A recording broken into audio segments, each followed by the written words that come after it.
Hi, I'm Andy Brogan from EasyRink, and in this short presentation, I want to talk to you about a process for creating collective commitment to meaningful change, a process I call left shifting and right shifting.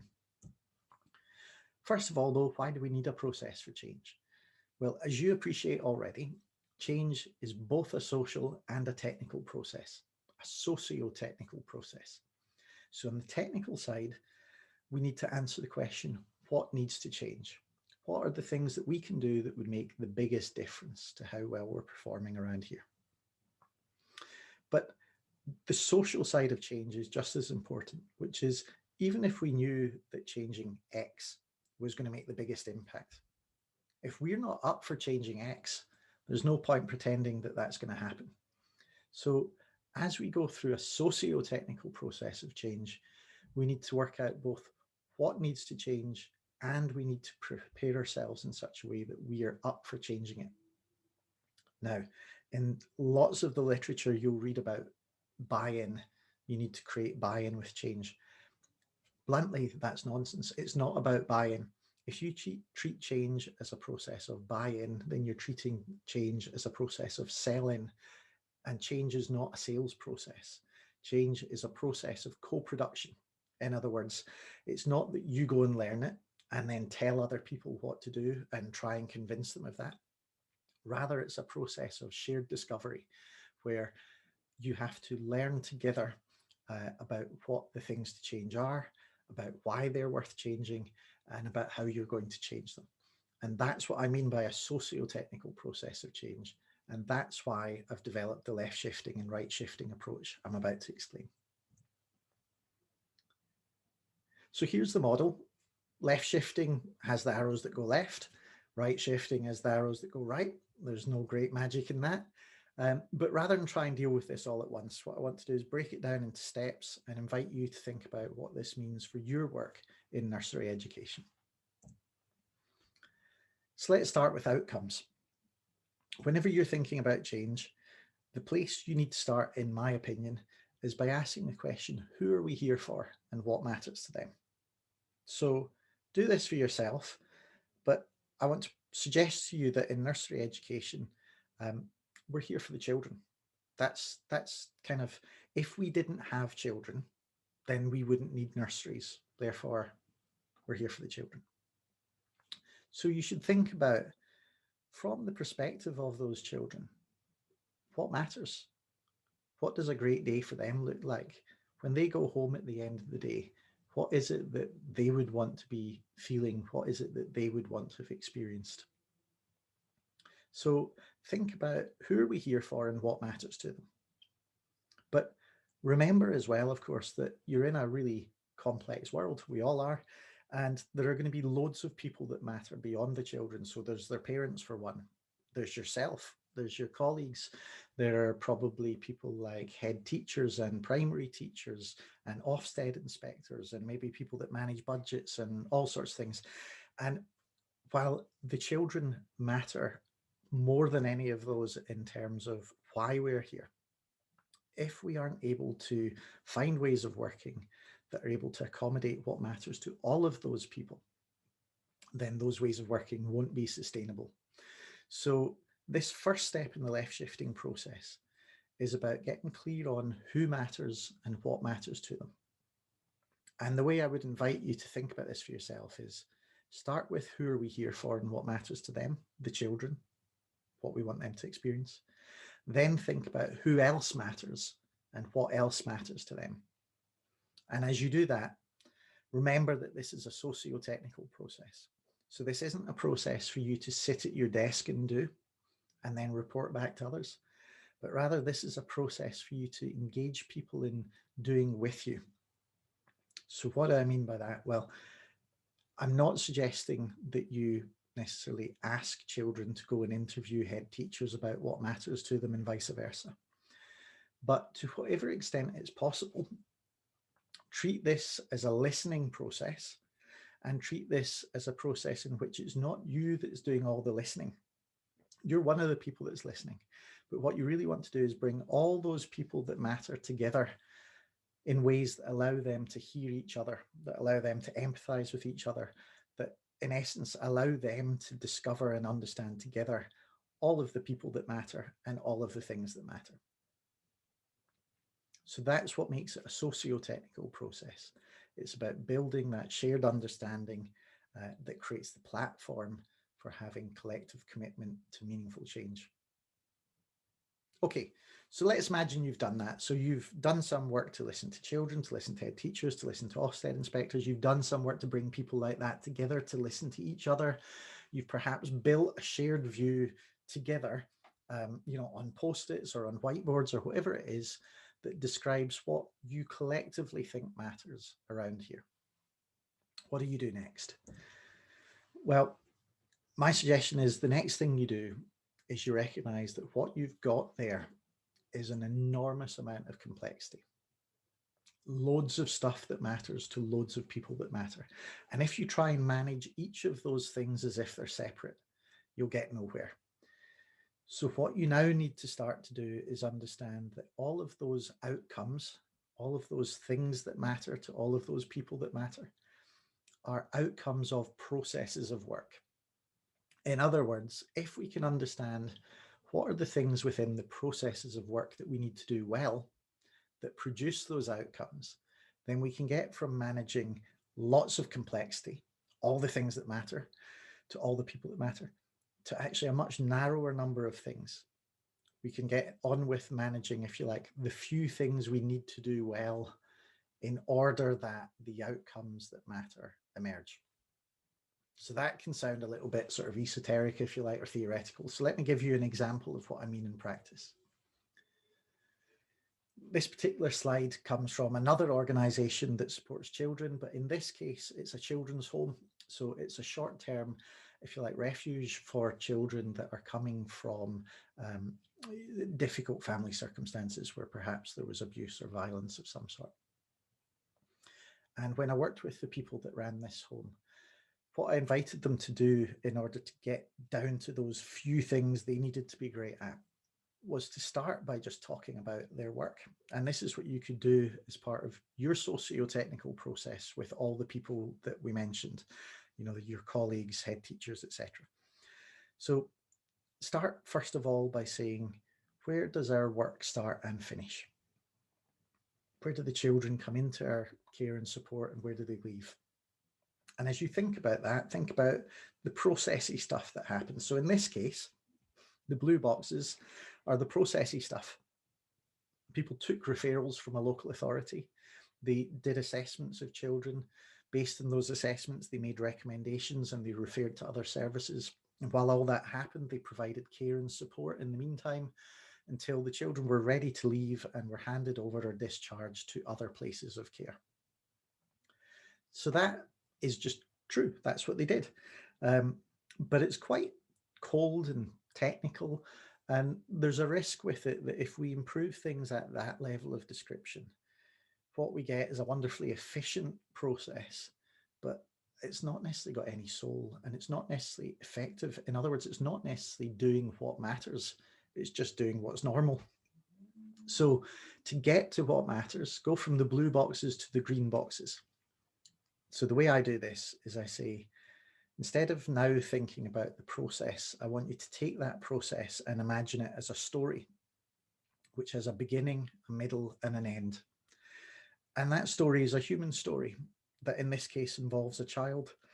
And I want you to tell the human story of how that child feels going through this process. Now, this is an optimistic version of the story. We don't need to talk about how they feel going through it today. We want to talk about how we would hope they would feel if our process was working perfectly.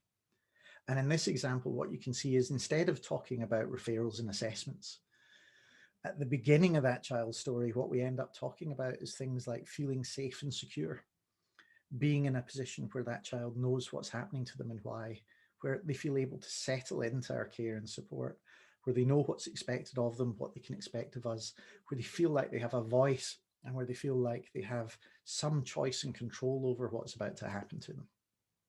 So you can see how moving from that process type description in blue to that human emotional story-like description in green starts to get us closer to a sense of what is it that really matters here? What is it that's the stuff that we're doing that really creates value? It's not filling in referral forms and assessments, it's something else. And when I worked with these particular people, going through the process I've just described made it really easy for them to come up with what's in the orange boxes, which is what I would call the capabilities. In other words, it's the few things that need to be done really well in order for what matters to be what happens. In this case, they talked about, well, we need to be amazing at welcoming children into our care. We need to then be amazing at helping them to explore and appreciate all of the things that they have in their life that are strong, all of the things that they have in their potential future that they can look forward to. And in doing that, we're helping them to prepare for their launching off point into a new and, we hope, much better life. So those 4 things were what this particular group said we need to be amazing at. And I'd invite you to think about this again for yourself in nursery education.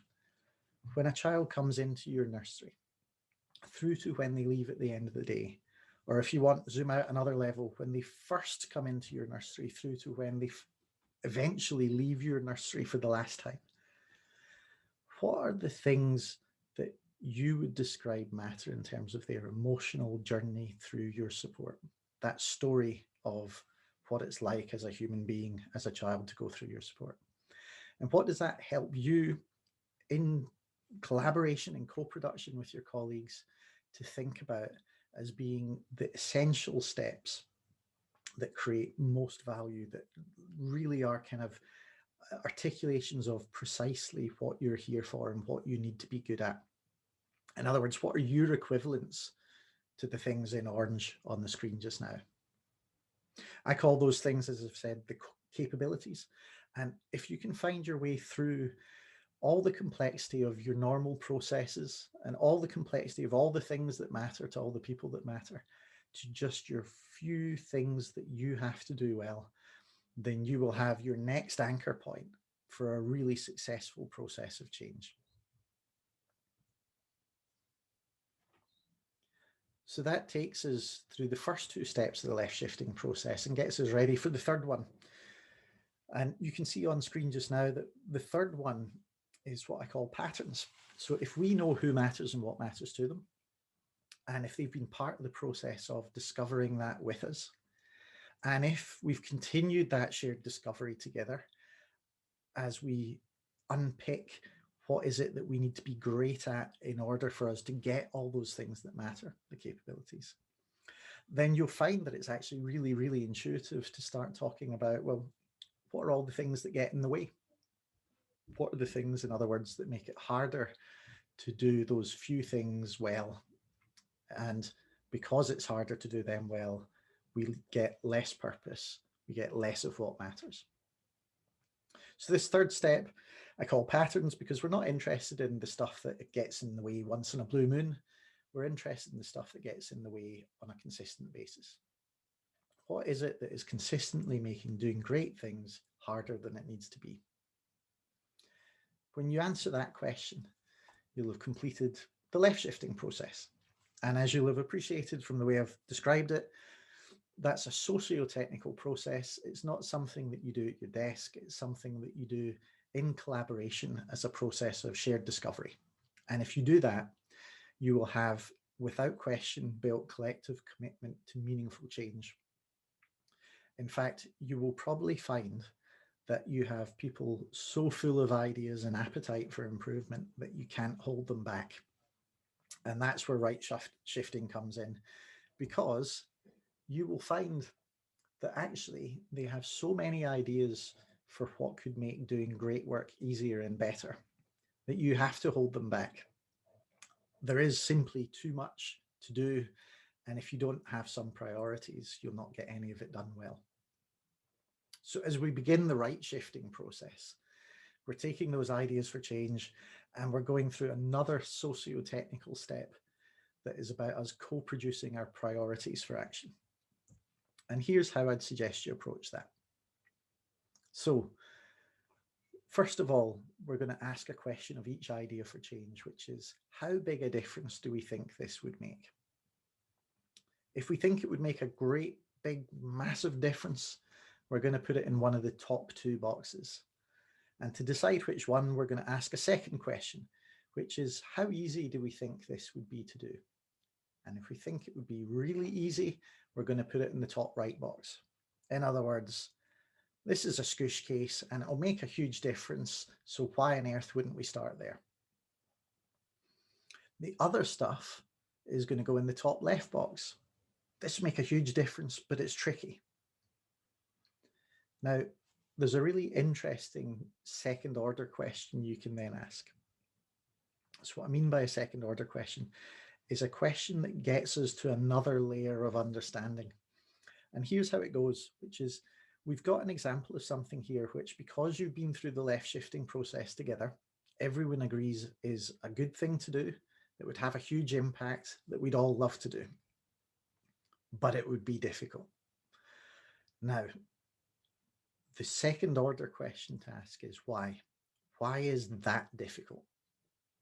Because if we start to answer that question, we get a second wave of ideas that are about not just what could we change that would make doing our work easier, but a second order list of ideas which are about what could we change that would make improving our work easier.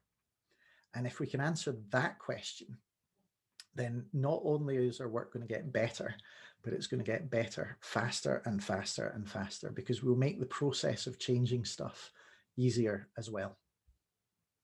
And that's really important because in my experience, if you answer that second order question and you start to improve not just the things in the work, but the things around the work that prevent us from changing it, then you create not just collective commitment to meaningful change, but you create a real sense of fellowship and a real sense that the place we work is a place that is going somewhere. It's from answering that question that you get momentum and you get really the sort of place where you can be proud to work. So you get the idea of this grid, I'm sure. Top right, big impact, scoosh case. Top left, big impact, but why is it difficult? What can we do to make it easier?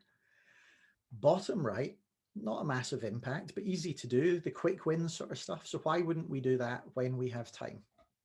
And bottom left, not much impact and it's bloody difficult to do. So guess what? We're just never going to bother with that. There is always a better idea waiting than one that looks like that. So this simple process, again, is socio-technical in nature. In other words, it's co-productive in nature. You're going to work with your colleagues and others to populate this grid with the ideas that you've come up with through the left shifting process. And in so doing, you're going to create shared priorities for change, shared commitment for meaningful change. And that's you off and running. You're at the races. You've begun the right shifting process. And as you continue to right shift, you're going to ask yourself the validation questions, which is not just are we doing the things that we set out to do in the name of improvement, but are those things working? Are they making a difference? So as you act to make doing the few things you need to be amazing at easier, you need to ask yourself, are we now better at those things? Are they easier to do? Or as it says on screen, has our capability improved? Is the work that we are now doing better work and easier to do? And the second validation question is, if it is better work, or it feels better at least, and it feels easier, has that impacted outcomes? In other words, are we achieving more purpose? Are the people that matter getting more of what matters more consistently? There is always a chance that as you went through the left shifting process, even though you'll have done good stuff, you might have missed something important. You might have slightly misdiagnosed what are the things we need to be great at in order to achieve what matters. So by asking these validation questions as you do the right shifting process, you give yourself the opportunity to learn new things. You give yourselves the opportunity to get additional insights that take you to a new level of understanding.